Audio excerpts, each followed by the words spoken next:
With its tree-lined streets and proximity to hills, oaks, and redwoods, Los Altos supports many birds, like the Nuttall's woodpecker.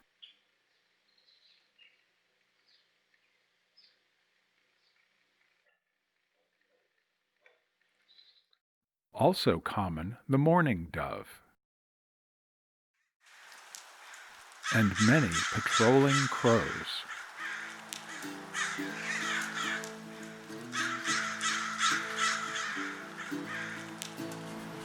For smaller birds, autumn provides ample food, seeds, and late berries.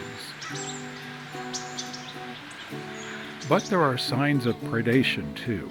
At least 4 bird kills in 1 week along just one block. High over town, an aerial marauder circles.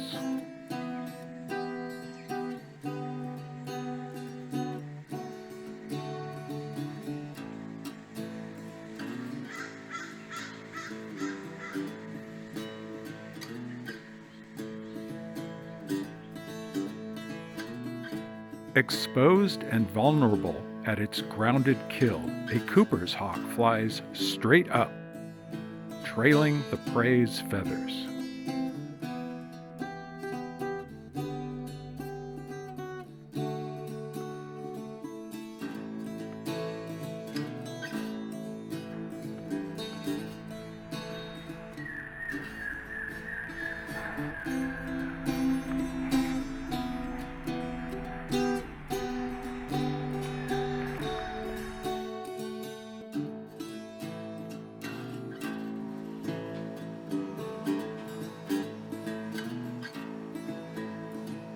"40 minutes later, the hard-to-lift pigeon has been dragged under cover to be eaten at leisure. Eventually, this is all that remains. Shying from observation and dodging mobbing by crows, the Cooper's hawk makes a good living as a stealthy predator."